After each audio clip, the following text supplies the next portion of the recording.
From the outside, it looks like a bold move. Indonesian government creates a dedicated body to tackle one of its most urgent issues: nutrition, child development, and long-term human capital. That's what Badan Gizi Nasional, or BGN, represents.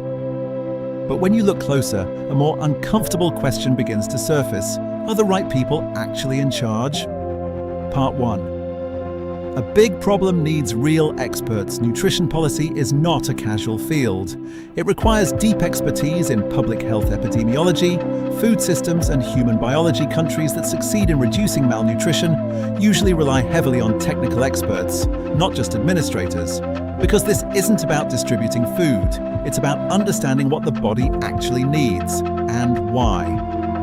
So when an agency like BGN is formed, the expectation is simple. Put experts in the driver's seat. Part 2. The familiar global pattern. But what observers often notice, especially in developing bureaucracies, is a recurring pattern. Leadership roles are sometimes filled by individuals with strong administrative backgrounds, political connections, or general governance experience, but not necessarily domain-specific expertise. From an external point of view, this raises a red flag, because managing a nutrition crisis is not the same as managing infrastructure finance or general policy coordination. Each field has its own complexity, and nutrition is deeply technical. Part 3. When experts are not leading. Indonesia, like many countries, actually has no shortage of qualified experts.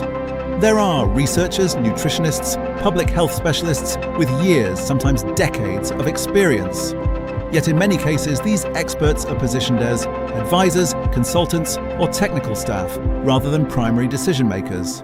From the outside, this creates a striking imbalance. Those who understand the problem deeply are not always the ones shaping the final decisions. Part 4. The risk of learning on the job. A common justification in governance is competent leaders can learn anything. To a certain extent, that's true, but in highly specialized fields like nutrition policy, learning on the job comes with real risks, because decisions made today affect child development, shape national health outcomes, and influence economic productivity in the future. This is not a low-stakes environment. You don't get instant feedback. Mistakes may only become visible years later. Part 5. Performance versus appearance. Another concern often raised by external analysts is the gap between visible activity and actual impact. Programs may appear well-funded, well-documented, and actively implemented. But without strong technical guidance, they risk being too generic, poorly targeted, or disconnected from real local needs. In such cases, success is measured by budgets spent, reports completed, and initiatives launched, rather than real improvements in nutrition outcomes.